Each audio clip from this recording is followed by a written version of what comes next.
আমি কিভাবে একা একা স্পোকেন ইংলিশ প্র্যাকটিস করতাম। কোনো পার্টনার ছিল না, কোনো বন্ধু ছিল না, কোনো একটা ভালো এনভায়রনমেন্ট ছিল না। সবসময় প্র্যাকটিস করা যায় এরকম কোনো লোক ছিল না। বাট আমি একা একাই শুরু করেছিলাম।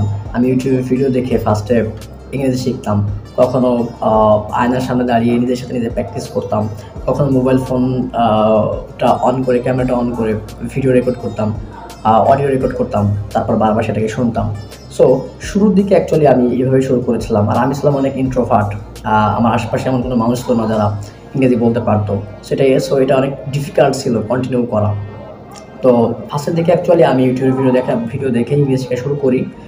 আর ইউটিউবে যে ধরনের ভিডিও আমি দেখতে পছন্দ করতাম, like cartoons, movie, lectures, podcast বা ইংলিশ স্টোরি, এগুলোর মাধ্যমে আমি ইংলিশ শেখা শুরু করি। তো আমি অ্যাকচুয়ালি ১ম এ বোঝার চেষ্টা করতাম যে ল্যাঙ্গুয়েজটাকে বোঝার চেষ্টা করতাম। ভিডিওগুলো দেখে ল্যাঙ্গুয়েজটাকে বোঝার চেষ্টা করতাম। বাট